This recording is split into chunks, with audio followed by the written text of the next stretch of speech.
Now, what is environment? Environment is it is a sum total of all biotic और abiotic factor जितने भी present हैं उनका sum total होता है. जो ये substance और conditions जो हमारे surrounding में है और that will influence जो हमें influence करती हैं organism को और बिना उनका part बने मतलब they are not our organ or they are not our part is there, they are just influencing the organisms. तो और जो biotic factor मतलब जो दूसरे organism है वो एक organism को क्या करते हैं इन्फ्लुएंस करते हैं.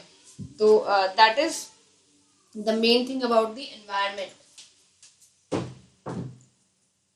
And environment have the two constituent is there, that is weather and climate. जो एनवायरमेंट को डिफाइन कर सकते हैं एक तरह से या वहाँ की जो डाइवर्सिटी है उसको. तो वेदर तो शॉर्ट टर्म प्रॉपर्टी है, क्लाइमेट जो है वो लॉन्ग टर्म प्रॉपर्टी है. जो हमने इकोसिस्टम पढ़े थे that is tundra, tropical rainforest, desert, they are classified on the basis of their climatic condition, temperature, rainfall, the seasonal variation. Like in case of the temperate deciduous forest, we see the four season. In case of the tundra and arctic region, we see only the winter season is there. तो वो क्या होता है climatic condition के ऊपर depend होती है क्या क्या फ्लोरा और जो फोना होता है किसी एरिया की वो. अब वेदर और क्लाइमेट के बीच में डिफरेंस क्या है? वेदर क्या है शॉर्ट टर्म प्रॉपर्टी, क्लाइमेट क्या है लॉन्ग टर्म प्रॉपर्टी एटमॉस्फेयर की. वेदर मतलब place to place, we can say कि अभी यहाँ पर बारिश हो रही है और थोड़ा दूर जाके या मतलब अगर हम किसी विलेज में रहते हैं तो एक विलेज में बारिश हो रही है, साइड वाले विलेज में बारिश नहीं हो रही, तो वहाँ के क्लाइमेटिक कंडीशन तो अलग नहीं है ना, but it's a weather can be different is there. Climate is same over the large area. मतलब जब समर का सीजन है तो हमारा जो पूरा मतलब नॉर्थ या we can say below the north region है हिमालय का, वहां पर सारा क्या हो जाएगा समर वाला रीजन हो जाएगा या विंटर वाला रीजन हो जाएगा. तो वो क्लाइमेटिक कंडीशन है. Change in the weather occur from time to time. Weather condition क्या होती है that we see daily, that is today's weather is sunny, today weather is cloudy, today is rainy. So this is the weather condition और it is changed from time to time. But climatic condition क्या होती है? It's remain for a period of time. मतलब वो एक particular period for months, for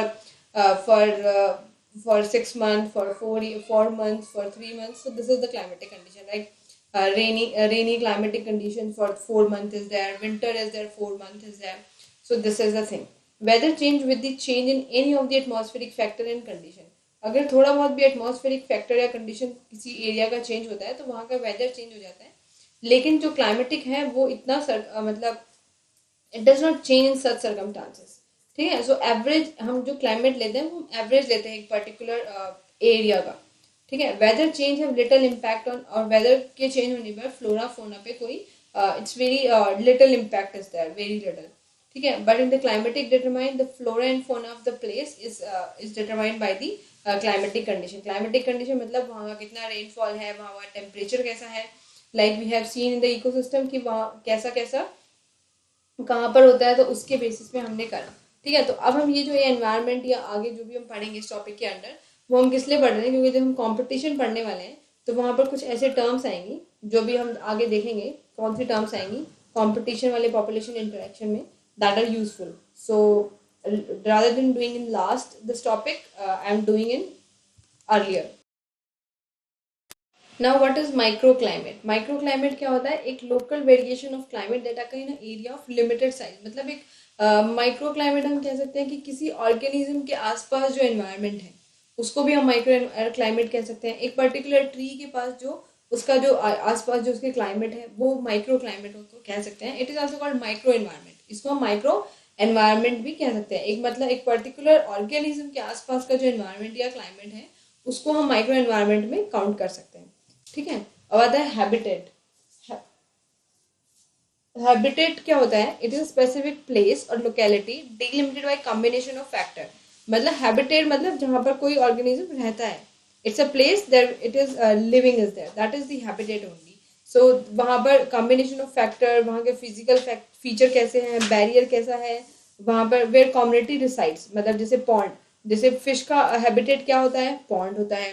ठीक है. और like cactus is living in to the desert is there. And fresh water fish का हैबिटेट क्या होता है? रिवर होता है. So valley. So this is the general habitat of the organism is there. ठीक है. अब आता है माइक्रो हैबिटेट. माइक्रो हैबिटेट में क्या होता है?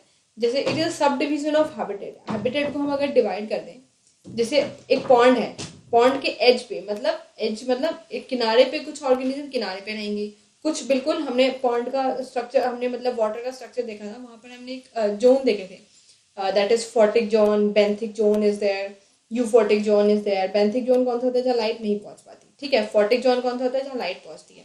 तो कुछ ऑर्गेनिज्म क्या होते हैं वो फोर्टिक जोन में रहते हैं, कुछ ऑर्गेनिज्म बिल्कुल बेंथिक जोन में रहते हैं, मतलब जू प्लैंक्टॉन्स, फाइटोप्लैंक्टॉन्स, कोई भी। तो वो उनका माइक्रो हैबिटेट हो गया, मतलब एक हैबिटेट में भी डिवाइड हो जाते हैं। फॉरेस्ट फ्लोर का जो मतलब पूरा एरिया है उसमें भी अलग अलग डाइवर्सिटी है, ठीक है। एक ट्री ट्रंक के अंदर भी बहुत सारे इंसेक्ट अपनी अलग अलग जगह ढूंढते हैं, ठीक है। तो ये माइक्रो हैबिटेट हो गई, मतलब एक पर्टिकुलर हैबिटेट के, जैसे पॉन्ड का ही हमने देखा, तो पॉन्ड में कितनी सारी हैबिटेट हो गई, जो एज ऑफ कुछ पॉन्ड के एज पे रहते हैं, कुछ बेंथिक जोन में रहते हैं, मतलब जहाँ पे लाइट ही नहीं जाती, सबसे नीचे shell of the water, some are floating over the water, some are in the photic zone, mainly the phytoplanktons, and some are the euphotic zone, मतलब फोटिक और बेंथिक जोन के बीच वाले जोन में रहते हैं, ठीक है। तो ये माइक्रो हैबिटेट हो गया। अब आता है निच, इकोलॉजिकल निच, निच भी बोल सकते हैं हम इसको। It is a sum total of all ecological requisites and activities of the species, मतलब जो एक पर्टिकुलर स्पीशीज जहाँ रह रहा है वहां पर वो जो भी एक्टिविटी परफॉर्म करता है विद दी बायोटिक, और उस किससे इन्फ्लुएंस होके, वहां के बायोटिक और ए बायोटिक फैक्टर के अकॉर्डिंग। तो वहां पर उसके include the range of tolerance, micro climate, type of food, और मतलब वो किस टाइप का फूड खा रहा है, ठीक है, वो भी उसके नीच में ही आ गया।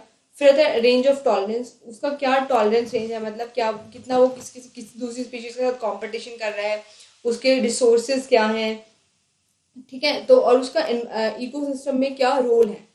निच क्या होता है, निच मतलब किसी भी ऑर्गेनिज्म का what is the role in a particular ecosystem, एक इकोसिस्टम में हर ऑर्गेनिज्म का अपना एक रोल होता है। तो that is the we can say a niche provided for the organism. A type of food, मतलब किस टाइप का फूड खा रहा है, उसको अवेलेबिलिटी किस टाइप की है, किस टाइप का उसको शेल्टर चाहिए, उसके टाइप ऑफ प्रेडेटर्स कौन से हैं, या टाइप ऑफ अगर वो प्रेडेटर ही है तो प्रे कौन से हैं, टाइमिंग उसकी एक्टिविटी की टाइमिंग कौन सी है।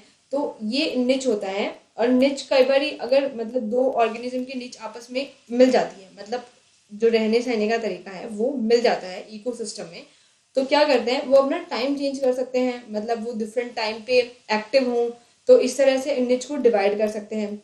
अब जैसे टाइगर और lion, there is a large competition between tiger and lion, क्यों, क्योंकि उनकी जो निच है ऑलमोस्ट सिमिलर है।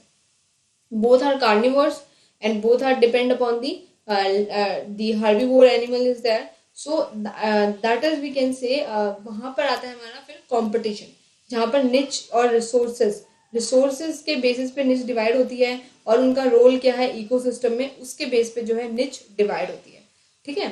तो this is all the things, मतलब include the range of tolerance, मतलब उनकी क्या टॉलरेंस है इकोसिस्टम में, टेम्परेचर की या रिसोर्सेज की, या रहने की, मतलब वो एक्सट्रीम पे रहते हैं बिल्कुल या फिर मिडिल में रहते हैं। So that is the range of tolerance of organism.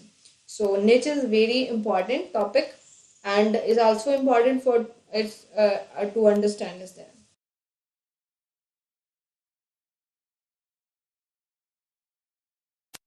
अब है हमारे पास इकोलॉजिकल इक्विवेलेंट। इकोलॉजिकल इक्विवेलेंट क्या होता है, जैसे दो सेम या सिमिलर निच वाले ऑर्गेनिज्म अलग डिफरेंट एरिया में रहते हैं या अलग रीजन में रहते हैं, like the frog is there of different geographical area, but उनका जो निच है या रहने का जो तरीका है, जो इकोसिस्टम में जो उनका रोल है similar is there. So that is called, दो species are called as ecological equivalent species. Species तो नहीं कहेंगे, ऑर्गेनिज्म ही बोलते हैं, क्योंकि स्पीशीज जो होती है मेनली वही उन्हीं का जो वो दैट इज निच इज ऑलवेज सिमिलर। गिल्ड में क्या होता है, अ ग्रुप ऑफ स्पीशीज। अब यहाँ पर क्या आएगा, स्पीशीज आएंगे, मतलब different species exploit the common resources, एक ही रिसोर्सेज पे को एक्सप्लॉइट करती हैं, तो उसको हम क्या बोलते हैं, गिल्ड। जैसे नेक्टर फीडिंग, अब जो इंसेक्ट्स हैं, जैसे हमने पॉलिनेशन में पढ़ा था, there is more than one और टू और three insect is there, those are feeding on the same flower. मतलब कुछ ऐसे हमने जैसे ऑर्किड और फिग पढ़ा था, वो उनका कुछ अडेप्टेशन होता है प्लांट्स का, उनके पास पर्टिकुलर प्लांट पर्टिकुलर वास्प भी आते हैं, या ऑर्किड के पास भी पर्टिकुलर जो उनका वास्प है वही आएगा। लेकिन कुछ ऐसे फ्लावर भी होते हैं, those have the common insect, common मतलब कुछ ऐसे इंसेक्ट होते हैं those have the common flower for feeding the nectar is there. तो उसको हम क्या कहेंगे, गिल्ड। उन स्पीशीज को हम क्या बोलेंगे, इंसेक्ट की स्पीशीज को गिल्ड बोलेंगे। या फिर leaf eating by some insect, बहुत सारे इंसेक्ट ऐसे हैं उनका मतलब उनका क्या है, रिसोर्स क्या है फूड का, they are all are leaf eating, मतलब वो लीफ ही खाते हैं। तो वो वाले जो स्पीशीज हैं उनको भी किस में आएंगे, वे गिल्ड में ही आएंगे। ठीक है, अब हैबिटेट और निच में देख लेते हैं, because there is a confusion over there. Habitat is there locality where the community is there and organism is living, but the niche is the, we can say that is the role of organism into an ecosystem or into the environment. That is the it is an ecological component of habitat which is delimited by functioning of organism, मतलब, और we can say role of organism into ecosystem। ठीक है, habitat has number of niche। एक habitat जैसे हमने देखा pond is the example of habitat, और उसके अंदर कितनी सारी निच प्रेजेंट हो सकती हैं। ठीक है, बट निच does not have a component, निच का कोई कंपोनेंट नहीं होता। एक ऑर्गेनिज्म जिस निच में रह रहा है, मतलब जो वो फूड रिसोर्सेज ले रहा है, जहाँ वो रह रहा है, और जो वो एनवायरनमेंट में और इकोसिस्टम में अपना रोल प्ले कर रहा है, that not be overcome by the other, it's unique to every organism. तो एवरी ऑर्गेनिज्म, और we can say every species, ठीक है, niche is unique to every species. Habitat support the number of species, एक habitat में बहुत सारे species रह सकते हैं, पर निच में क्या, एक सिंगल स्पीशीज हिस्सा है। ठीक है, it's unique to unique species. So a number of environmental variable occur in habitat। Number of environmental variable भी, एनवायरमेंट के जो वेरिएबल्स हैं वो भी अलग अलग हो सकते हैं हैबिटेट में, लेकिन निच है specific set of environmental regimes, मतलब एक निच के जो एनवायरमेंटल रिजाइम्स हैं वो स्पेसिफिक होंगे, सेट होंगे कि that this is the thing that the species will exploit, use और विल परफॉर्म। ठीक है, इन the ecosystem. A species does not change its habitat, जो species does not change its habitat, मतलब जो स्पीशीज अपना हैबिटेट बहुत, मतलब फिश ने अपना हैबिटेट तो नहीं चेंज किया ना, पॉन्ड से निकल के फॉरेस्ट में तो नहीं आ गई। ठीक है, लेकिन स्पीशीज में live in more than one niche in different stage of its life cycle. जो एक स्पीशीज है, एक particular species more than one niche में भी रह सकती है in different stage of life cycle. जैसे कि कुछ फिशेज होती हैं, उनका जो लार्वल स्टेज होता है वो उनका मेरीन वाटर में प्रेजेंट होता है। मेरीन मतलब वो स्पॉनिंग करती हैं मेरीन वाटर में जाके। क्यों करती हैं स्पॉनिंग? क्योंकि उनका जो लार्वल स्टेज है वो मेरीन वाटर में ही डेवलप होता है। फिर जब वो उनका वो मेरीन वाटर वाला कंप्लीट हो जाता है तो वो by the means of water ही वो फ्रेश वाटर में आ जाती हैं, वो फिश बन जाती हैं। जब मतलब एडल्ट होने के बाद वो फ्रेश वाटर में आ सकती हैं। ठीक है, तो एक तरह से ये क्या हो गया, उनका जो निच है रोल भी अलग हो गया। और किसी टाइम पे क्या होता है, जैसे एक हमने आप लोगों ने पढ़ा होगा प्लांट एनिमल वाले केस में एम्फिऑक्सिस, कुछ ऑर्गेनिज्म ऐसे होते हैं जिनके जो लार्वा है वो अडल्ट होते हैं। ठीक है, और मतलब अडल्ट की तरह बिहेव करते हैं, और जो अडल्ट हैं दे आर लेस एडवांस। ठीक है, और जो लार्वा है वो मोर एडवांस होते हैं। तो उस टाइम पर उनका जो निच है और जो उनकी रिक्वायरमेंट है, जो उनकी वो जो रिसोर्स एक्सप्लॉइट करते हैं, वो भी क्या हो जाते हैं, अलग अलग हो जाते हैं। इसीलिए जो स्पीशीज है में लिव मोर देन वन निच, एक जो स्पीशीज है वो एक से ज़्यादा निच में भी अपनी लाइफ साइकिल के टाइम पे रह सकती है। And it's mainly happen in case of the insect और इन द स्पीशीज। ठीक है, दैट्स ऑल फॉर टुडे। आप ध्यान से पढ़ना निच के बारे में और हैबिटेट्स के बारे में, then we will go for competition tomorrow.